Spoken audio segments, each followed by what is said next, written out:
I'm Dr. Bart Rademaker, and this is the Doctor's Guide podcast, Raw and Unfiltered. And once again, bring these amazing guests on this show to share with you the process by which they make the best decisions to optimize their health. And what is that really all about? Well, the truth of the matter is that there's so much information on the internet that it's really hard to navigate that. And even me, with all my years of experience and medical training and all that stuff, I mean, how do you sort out the real stuff from the not so real stuff? And that's the challenge. See, I don't know you personally. I don't know what your problems are, but on the Doctor's Guide podcast, Raw and Unfiltered, what we do is we share with you the process by which you can make better decisions. And we do that through a unique way, and that's through role play. Because the truth is that everybody has problems, and they're guides, amazing guides, like always my guests are, that can guide you towards some form of resolution. So what's going to happen today is that for about 6 or 8 minutes, one of my guests will present with a problem, and then the other guest will act as that guide.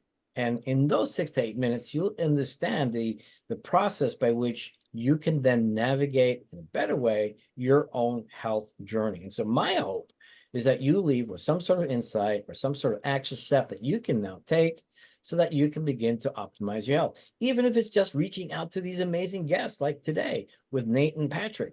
So enjoy this process, because here's the truth. We no longer have an excuse to be sick, because there are people out there that can guide you. There's resources that you can get access to, and a lot of them, quite frankly, are very affordable. But you need that professional guide that's going to help you. That is what we get on this show with all these amazing guests. So I'd like to introduce both Patrick and Nate. They will introduce themselves just briefly, who they are, what they do.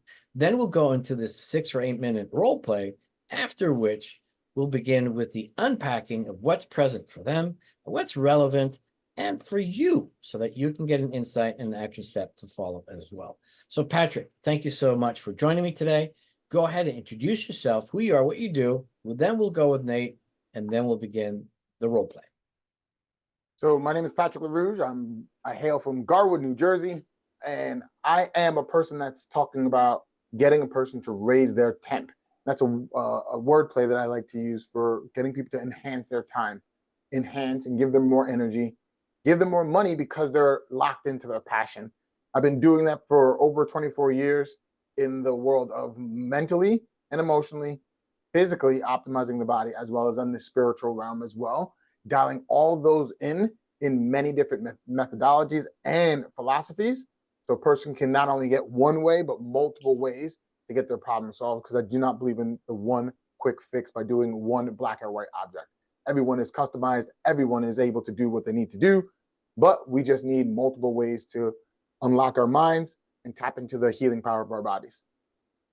And what you do is absolutely brilliant, Patrick. So thank you for that. I know you changed many people's lives. And we all need someone like you, in our lives, so that we can be guided. Thank you for that, Patrick. Nate. And thank you for having me on here.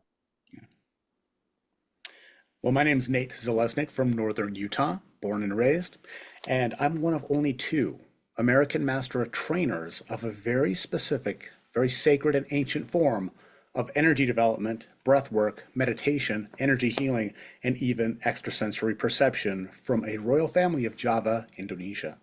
I'm actually the first non-Indonesian ever allowed to learn this, and 24 years ago I brought this here along with one of my younger brothers to help blind people see vibrationally in their mind. And we were able to prove that to medicine and science, that that is possible, to see with your mind, not with your eyes. Now, what I do now with my integrated ascension method, or my IAM, is I help CEOs, pro athletes, I help influencers, I help people who, well, basically people who have bodies, and that would be everybody listening or viewing this, how to maximize the electricity in their body, how to return back to a state of perfect health, how to optimize their thoughts for goal achievement, but also for the raising of their consciousness and the realization that we're more than our physical body, not by understanding something from a book, by actually going there and knowing for a fact that we are spiritual beings having a physical experience right now. And so with that in mind, I'm honored to be here. I want to say thank you very much for Pat for bringing me on. I'm really excited for what this is about because this is a different kind of podcast. And I know that people are going to get more out of it because it's a different kind of podcast, not just a bunch of talking heads that are floating around saying stuff. So Right. thank you so much for the opportunity to be here. Well, I'm blown away by both of you. Holy crap. Oops, that's a bad word. Okay. That's why it's raw. No, seriously, absolutely amazed by both of you. What a great surprise, Patrick, for bringing Nate as well, but also a wonderful surprise with what you bring to all of us, Patrick. So this is going to be dynamite. All right, so let's go into that role play. Please, Nate, you have a problem. And once again, just for the listener and the viewers, the whole idea of this podcast is to be raw and unfiltered. And what that really means is that we're presenting real stuff. And this may be something personal to my guests, maybe not. Maybe it's something that they're very familiar with in the practice. But the truth of the matter is that you might get triggered and you might actually feel judgmental. There might be some sort of discomfort or dissonance within. And that's the whole point, because that's where the growth and the learning can actually happen. That's actually a message from the deep that something needs to be either held, heard, or healed. And that is what we get to do on this podcast. And that is also giving you permission to appreciate the fact that you're not alone in this and that there's an opportunity for you to heal as well. So get triggered is my hope. So let's get going. Nate, you have the problem, and Patrick is the guide. You got about 6 or 8 minutes. Let's do it. Well, my problem, as we mentioned right before the show started, was the dissonance between myself and one of my family members, a business partner for 24 years, actually a dwelling mate for 44 years, where now we don't even talk. So that's the problem. Okay, so what is your outcome? What would you like to happen out of this before we go to the why? Like what would you like to happen? Now, I wouldn't want to go back to the way things were, but I would like them to be better than they ever were before. And to be able to have that communication, that connection, that brotherhood again, whereas right now it's very fractured. So when you say you want things to be better than before, have you ever seen that or thought about what that would be like? What are the characteristics of it? Sure, sure. And that includes change on both of our parts. I'm always in a state of change and growth, and that's something that he's really not that interested in. And so that's something that I would hope we could come together with a game plan of how to both work toward the same goal and objective, which is connection. Since we don't work together anymore, I'd like to at least have us be able to play together. So you're looking for a relationship where you guys can actually be in the same room and live up on each other, but not hold the animosity. Is that what you're looking for? Oh, without a doubt. That would be So beautiful. what is holding you back from saying, I'm okay, let me just hang out with you? Why couldn't that happen? Oh, he disavowed me. So he refuses to come see you. He Oh, refuses he to won't. talk to you. Yeah, I see him about 2 or 3 times a year when we used to live together for 44 years. So holidays, things like that. And when was the last time you saw him? Let's see. What was the last holiday? Easter. Easter. So you see him just for holidays. And when you saw him, what was the energy and the tension in the room? What was that like? Uh, there was some friction, or not some friction. I would say, what would you say? It was a palpable dissonance. Okay. So now let's go into it. So now I understand where you are in that aspect. Yeah. And the hardest part is deciphering who is the problem. And in my head, and I believe this fully, is we're all mirrors. Like Yeah. Dr. Bach said before, if you get triggered by anything, it means that there's something for you to learn. So we are in a body in this planet, right? And we're here to learn. So what do you have to learn from this experience of someone so loving that's now separated? It's in my head, it's either you have to now get over your shit or you have to Sure. learn to love him for who he is. Sure. Which rabbit hole do you want to go down? Is the first Well, question. I work on getting rid of my own stuff on a daily basis. So that is something that I'm already actually stepping into quite a bit. As far as loving him for where he's at, that's still a sticking point for me. There are just a lot of unscrupulous and out of integrity behaviors that he exhibits that I just can't get behind, and I really struggle with that. But if I bring it up, well, I don't have the opportunity anymore. But as I have, then it turns into a real, what's it Kerfuffle. say? It's not, yeah, kerfuffle. Exactly. Good word. So Good. when it comes down to it, loving somebody for who they are doesn't take their energy or their attention. It takes you. So now you have to look at the mirror and say, all right, I can't talk to him. I can't do anything. What's stopping me from just loving him for who he is? I've heard so many different people in my life say many things, but it comes down to this. You can learn a lot from a con man, but not be a con man, right? All you have to do is be able to look across the street, see the person you now are giving all your energy away from, and take it back, and not hate them, not do nothing but love them. But now that there's something blocking that, which then takes you understanding to get clear on the future, you have to be complete and clear with your past. Now, in this part, you were a loving relationship, you had all these different aspects to you. My question to you is, what is your childhood relationship? What is the earliest relationship with parting ways?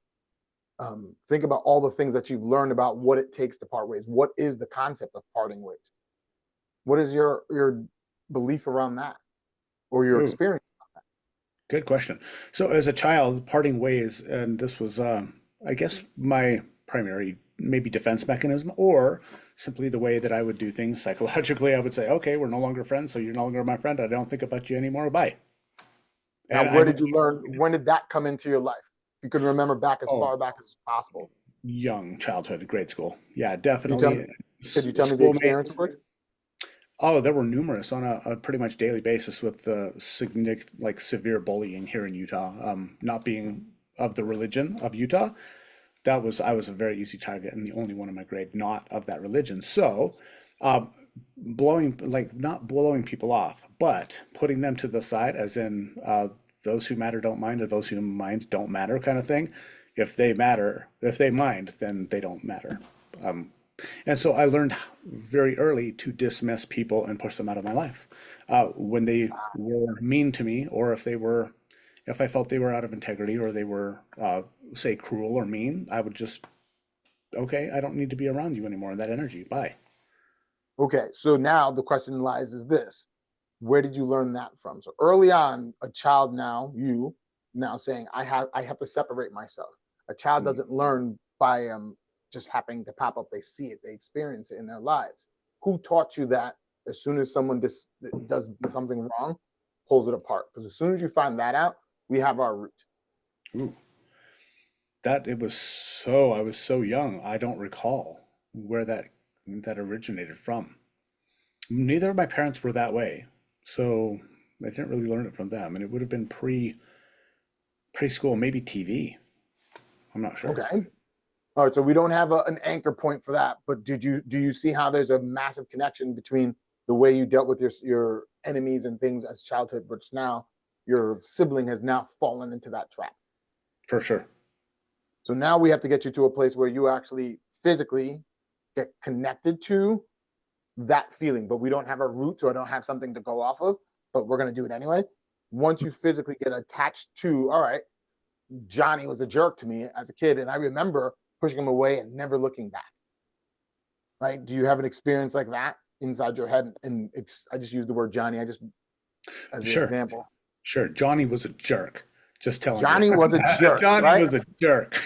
No, but it was a friend actually that, yeah, it was one day, literally, they just turned on me and started making fun of me like the other kids instead of being my friend.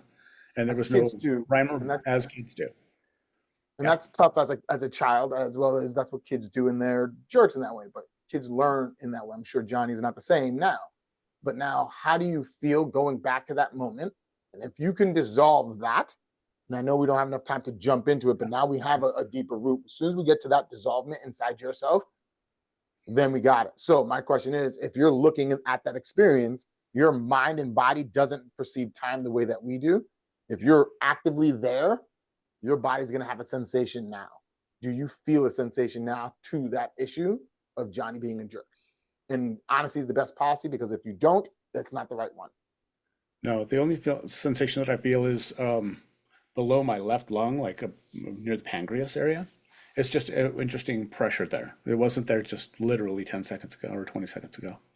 All right, so if we want to run with that, that would be our first place. Now, we don't have time for that, but the quickest thing that we can do now is just rewind time and feel your younger self in that way. And this is like kind of like timeline therapy in that way. You would go back, feel that, and see yourself as a child, not needing to let go of Johnny in that way, and giving Johnny the ability to come back into your life, because he's being a jerk now. That doesn't mean he's going to be a jerk forever. It's true. Now, that's true, but now the hard part is going back to it and saying to yourself, he doesn't have to be like that. I don't have to leave him in that way. If he becomes nice again, I'll give him the opportunity to talk to me. If you did that with yourself right now, what would that conversation look like and sound like inside your head?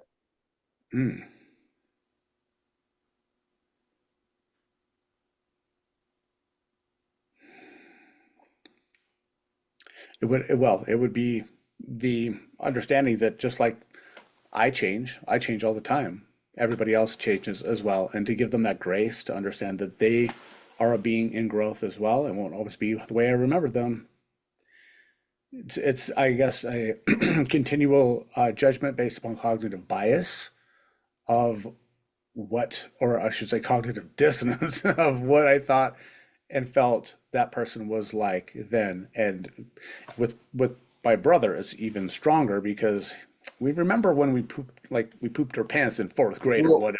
Well, let's not go there just yet. Go back just to that stay with that moment, because you almost had it. I got it. You were starting to get emotional about talking to yourself about what that other kid was like.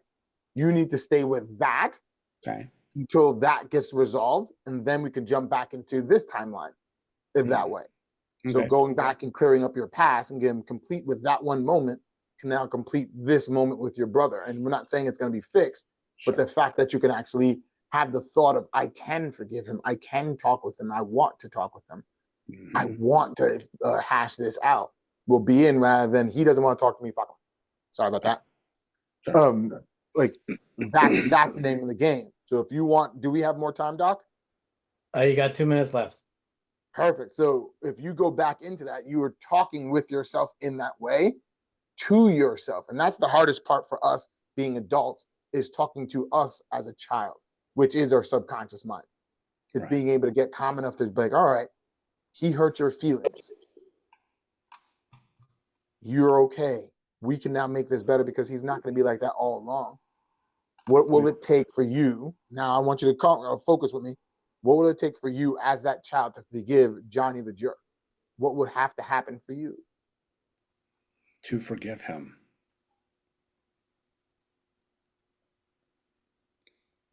Just really letting it go. As it's child doesn't let things go like that. Yeah. Well, what would he have to do? What would you have to do? Like, what would have to happen for a kid to feel safe enough to go back to his bully and just like, it's all right? Without anything bad happening to the bully, right? Okay. Nothing happened back to the bully. Nothing happened bad to you.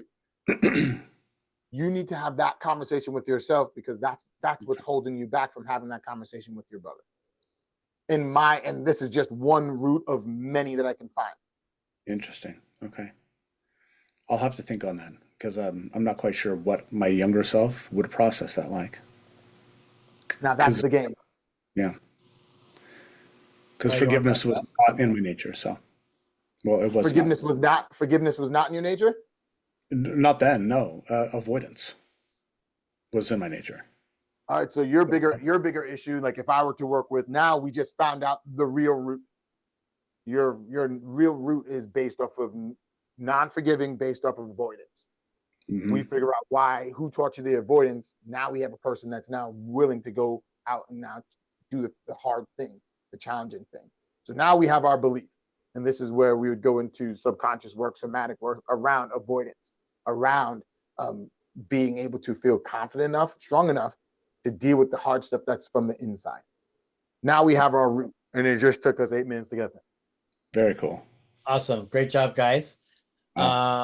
Nate, briefly, give us context. What was that all about for you?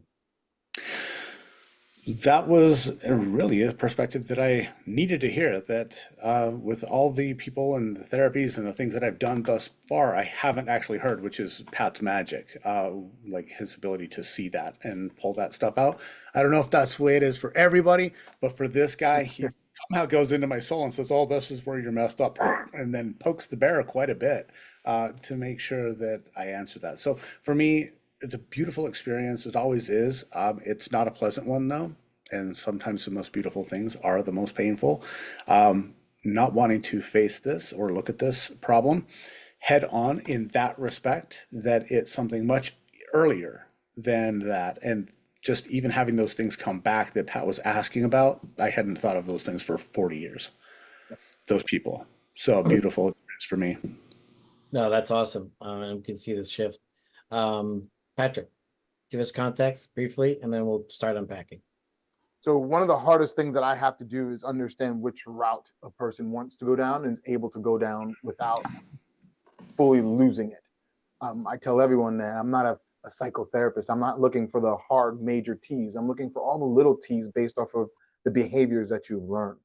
So one of the hardest things that I always have to do and I have to always be mindful of is the questions that I ask and how close can I get to that bear before I get my head bit off, but have them feel safe enough to go through things. And Nate, you did wonderfully, as you normally do. You take it with stride. You just run with me. And I appreciate you and I love you very much for that, for letting me be part of that journey. And looking at things through a different view is always fun because I'm not trained like a therapist, so I don't think like a therapist in that way. And I love that you just said that because, you know, this whole thing about existence, right, in the world that we live today is so complicated. And the truth of the matter is that whatever experiences you grew up with, are being manifested in your life, in your behavior, your thoughts and actions today. And traditional teachings is, I would say, very restrictive in so many ways, and I'm not knocking out any of this. We know how Freud started thinking things, and then we had Abraham Maslow just kind of disrupt that thinking in a major way. And what you just did, Patrick, was absolutely brilliant. You went down a path that was kind of unexpected for me. But I love the fact that it is how we get to the root of the problem and absolutely deliver it in so many different ways. And so the truth of the matter is, what I really want to say is simply this, is that you need someone like Patrick to be able to uncover the truth. And I thought you guys did brilliantly in both ways. It takes a lot of courage, especially in public, to share this and being that vulnerable space. But truthfully, that's also the only way that you're going to make any of that happen. And you definitely created that safe space. Just to give another context to the listener, my own personal experience, and I was fortunate enough to go to one of the only two certified integrated healing courses, or I'm sorry, integrated energy healing courses in the United States. One's in Miami with Barbara Brennan, and the others in New Mexico, and had the ability to have different experientials. And as we were guided through these different experientials, and I'm sure, Nate, you're very familiar with this, is that I uncovered a certain behavioral pattern that was very true for me based on a trauma that I experienced. And when we talk about trauma, the trauma was simply my parents, when I was about 3 months old, ignored the fact that I was hungry because probably my brother fell down and needed their attention, and I felt abandoned. So it was this experience of abandonment. And then it brought me through the entire process by which I then chose to avoid others when I felt betrayed and abandoned as well. And so these are the things that Patrick just revealed to us today, that process with Nate. And we all have that. We all have these traumas that don't seem so traumatic as an adult, but as a child, that's totally dependent on your adults. At 3 months old, it's definitely life-threatening.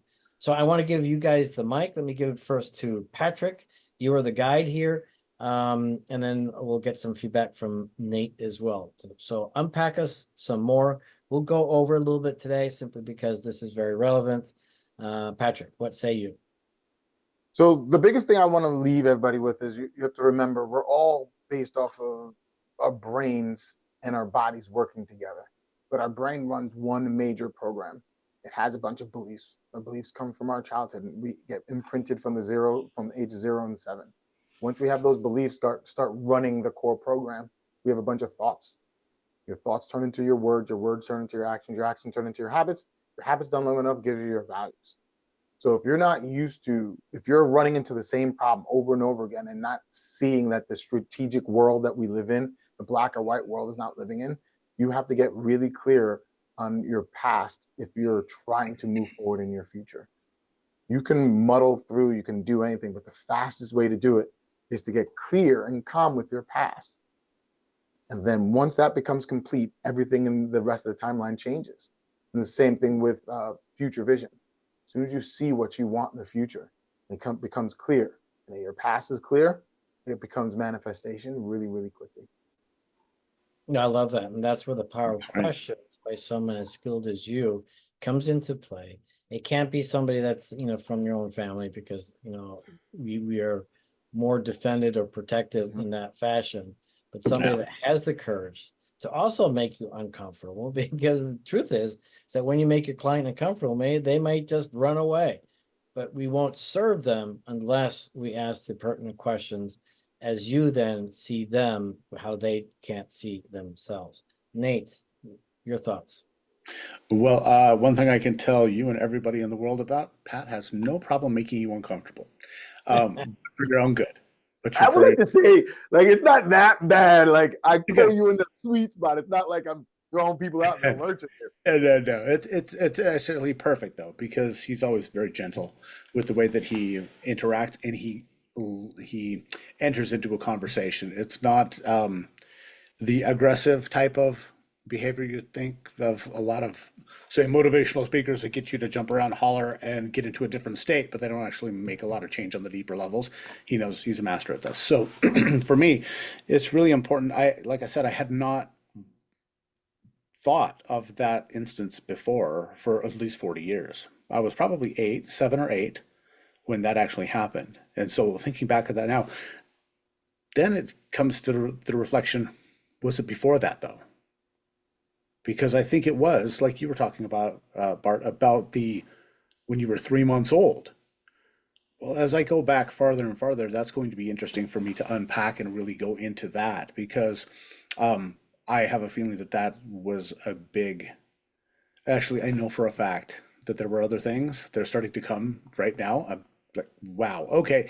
Without going into that, because we don't have time for the show, this is an important thing to, I think, for all people, like Pat was saying. How can you possibly imagine who you'll be in the future if you don't really remember or won't face who you were in the past and what happened? And that shadow work that people talk about, I've been doing that quite a bit for the past 2 weeks. Sorry, 2 weeks, 2 years, 2 weeks, 2 weeks, 2 years. Before that, I was the very much powerful warrior, peaceful warrior monk. I must not show weakness. Owning a martial arts school for 20 plus years, you have to walk on water, light fires with your bare hands, kind of like without any tools, kind of stuff like that, and be basically Jesus Christ walking in some people's minds. But you tend to build that persona up in your own mind about what people expect from you. And that also hardens your defenses and makes sure that you don't even show vulnerability to your own self. And so this past 2 years has been a very big process of unpacking that, coming to grips with my shadow and really stepping into that, understanding that's who I am, and not sending that little boy who's the shadow side of me away anymore, saying, yeah, that's just a part of me and that's great. As a whole, this exists there too. But as we've seen today, as I've seen today, there's still a lot more to unpack, and there is for all of us. And we all deserve somebody like Pat in our lives, seriously. Yeah, that's for the rest of our lives. It's not just instant. So, and I Yep. really appreciate what you both said. It's so relevant, and this is why I do like this podcast, because that's when it gets really raw and unfiltered. And these are the things, these are the conversations that we need to have more of, because a lot of people are simply stuck in the idea of being shamed, being judged, not being enough, not being loved. And so they hide it, they bury it, they do all these sort of stupid things. But, when you have people like both of you who also create that safe space, and thank you for saying that, Patrick, it is about creating that safe space, but, it is also understanding that if we are going to want to change, it has to get a little uncomfortable at times. We have to face the reality of who we are and ultimately give ourselves permission to be human. We can always stay the victim. And I think 97% of the world is pretty much at that state. But it's masters like you guys who are also doing the work as I do the work as well, and recognize, you know what? I am human and I'm learning and becoming a master so I can support others as well. Patrick, any final words from you, and how do people get a hold of you? No final words. That was beautiful. What you said, that was awesome. What the easiest way to get to me is going to patricklerouge.com. There's a lovely little bubble down there. You click on that, and it comes right to my phone. I get text messages right to my phone, and I answer questions all day. Helping people out is what I love doing, by asking these honestly easy, simple questions that nobody wants to ask because they might think it's mean, rude, or too abrasive. So the easiest way is patricklerouge.com. Hit the bubble on the bottom right, and you'll get right to me. And then I'm on every social network, social media aspect: Facebook, Instagram, LinkedIn. Awesome. Thank you for that, Patrick. Nate. People can go, well, I think I have one of the, well, I'll say sexiest websites when it comes to energy workers. My website is iampure.energy. So not .com, it's iampure.energy, because we all are. And when people go there, they can get a free energy shielding and mental fortitude lesson from me, from this royal system. And people can try it out for themselves. I also have an ebook there, and I am on Facebook, Instagram, TikTok, LinkedIn, YouTube, all the social media platforms. And I look forward to anybody who's really called visiting me, and I'm happy to help you as well. And you can always send me a message on Messenger as well. I'll always love to hear from people who are inspired to take action in their life. And any final words from you?